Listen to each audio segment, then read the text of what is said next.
Hello guys welcome to alien tattoo world र आज फेरि पनि हामीले नोज पियर्सिङ इन्डस्ट्रियल पियर्सिङ साथै टेम्पोररी ट्याटूको भिडियो लिएर तपाईँहरू माझ आइसकेको छु है त।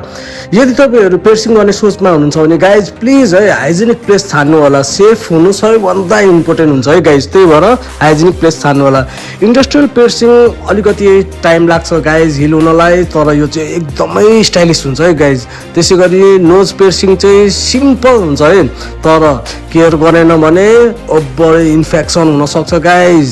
र टेम्पोररी ट्याटू त गाइज बिना पेन स्टाइलिस देखिनु मन छ तपाईँलाई होइन, यो सबैभन्दा बेस्ट अप्सन हुन्छ है त। त्यसै गरी गाइज है यदि तपाईँहरूले यस्तो लुक्स ट्राई गर्न चाहनुहुन्छ भने, एकचोटि एक्सपिरियन्स गर्न चाहनुहुन्छ भने, फिल गर्न चाहनुहुन्छ आफै भने एलियन ट्याटू वर्ल्डमा भिजिट गर्नु होला। अहिलेसम्म भिडियो हेर्नुभएकोमा सबैजनालाई धन्यवाद। प्लिज लाइक सेयर र कमेन्ट गर्नु होला। फलो गर्नुभएको छैन भने गाइज प्लिज फलो गर्नु होला है त। Thank you for watching full video. Bye bye, see you in next video guys.